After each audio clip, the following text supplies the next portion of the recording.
What is going on, you guys? It's your boy Average Bob. Welcome back to the channel. And I hope first and foremost you guys had an amazing Christmas, lovely holiday season, and are enjoying the last week of 2025. For today's video, what I wanted to do was dive into Joe Schoen as we approach the end of this giant season.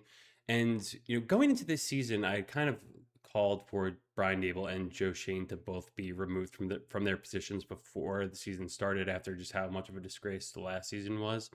But as the season progressively got worse and worse, they got rid of Brian Dable, they got rid of Bowen, multiple position coaches were fired, and the one thing that is still left over here is Joe Schoen in his general manager position. And there's so much egg on his face because not only he had the biggest hand in kind of building this team to what they are now, and it's kind of disgraceful. And let's just touch on very quickly. Since he took over in 2022, became the general manager in January of 2022, they went 9-7-1, made that wild card, or they won the wild card playoff game versus the Vikings, and then got smoked for the Eagles, where they lost to the Eagles for the third time that season. So not very competitive, where it really mattered most in those NFC East games. And then 2023 went 6-11, 2024 3-14, 2025 2-13. I think Joe Schoen ultimately signed his own sort of, I don't know, death warrant, or he was DOA once the whole offseason Hard Knocks came out, and just painted the Giants in such an incredibly bad light across the board. So you could go back and reference that and just see how much of a disgrace it was, re-signing Daniel Jones to the long extension, letting Saquon walk, and then Saquon doing what he did. But it's just multiple other guys that this happened to as well. But that is the second part of this video. For the first part, what I do want to touch on is the players that Joe Schoen and the Giants have drafted since he came here in 2022. And I think that they said originally when he did take this job, he didn't have the full offseason which a general manager would have had, because he started in January and the draft was in April.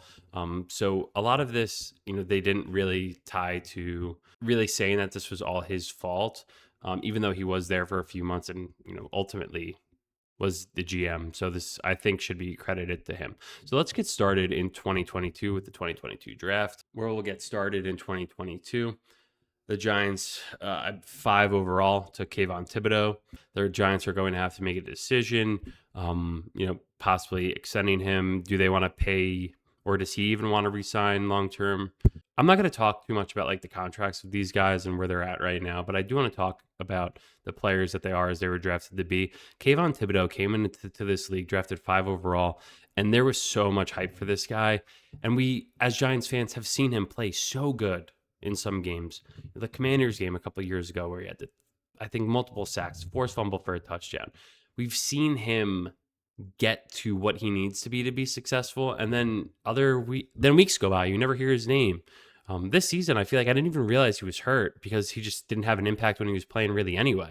And I just think he never really developed into the proper player that he was, intended to be when he was drafted 5 overall. 7 overall, or that same draft, was Neal, who came in with the most hype. And people do give Joe Schoen and the Giants front office a free pass on this one, because Neal was universally lauded by pretty much all of the scouts across the NFL as being one of the top tackles in this draft.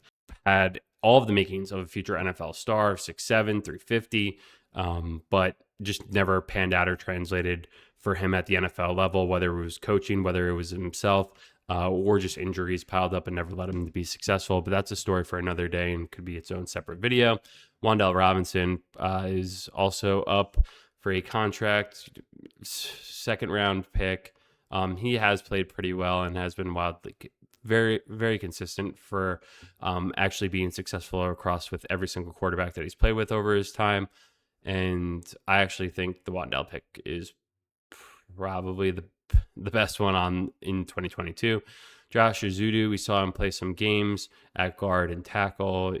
I think he was like crying after one of the games, and I actually felt, I can't remember if it was him or McKethian, but they both, they tried hard. It's both North Carolina guys, but that's a waste of a 3rd round pick.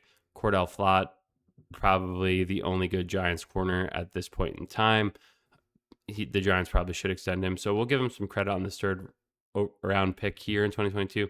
Bellinger had a good rookie season. And then he had that crazy like fractured orbital in his eye and was never really the same after this. And it's also like the Giants just kind of stopped using him, especially once they drafted Theo Johnson. They traded for Darren Waller. So Bellinger just got kind of phased out. So we've probably seen the end of him as a Giant after the season because they're not going to pay him, in the role that they've used him in now.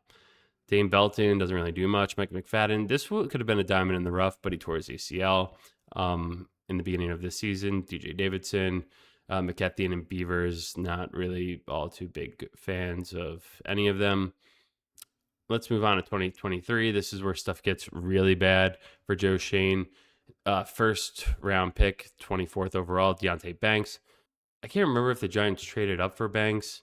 I think they did, or they drafted him over Joey Porter Jr., who seems like a way more better NFL player. But Deonte Banks has regressed season over season to the point of being unplayable. John Michael Schmitz has had injury worries throughout his career and hasn't been very good either, or developed into the player we were hoping to at this point in time. Jalin Hyatt, I did a video on him before the season started about it was make or break for him, and he's taken every single step backwards as humanly possible. So I really never want to see him play another game for the Giants. But the Giants, never forget this pick, they traded up to get Jalin Hyatt, which is kind of crazy because there was a reason why the Biletnikoff Award winner from Tennessee did fall to the third round, and the Giants, were just dumb enough to pick him. Eric 50 Shades of Gray really haven't, he had issues with punt returns, and he'll never crack into the running back room at this point with Tyron Tracy Jr. Scadaboo, Singletary, who we'll touch on him in the free agent part 2 episode. Trey Hawkins, Jordan Riley, Javarius Owens. I mean, not much going on here. But those were 6th and 7th round guys. So, but pretty terrible draft all across the board. No one's really usable here. Then we get to 2024. Malik Neighbors has all the talent in the world, but is, obviously very injury prone. Would love to just, I don't know, hopefully get him back healthy next year. We need him to, but I don't really give Joe Schoen too much credit for nailing, a top wide receiver off the board, which kind of is what it is.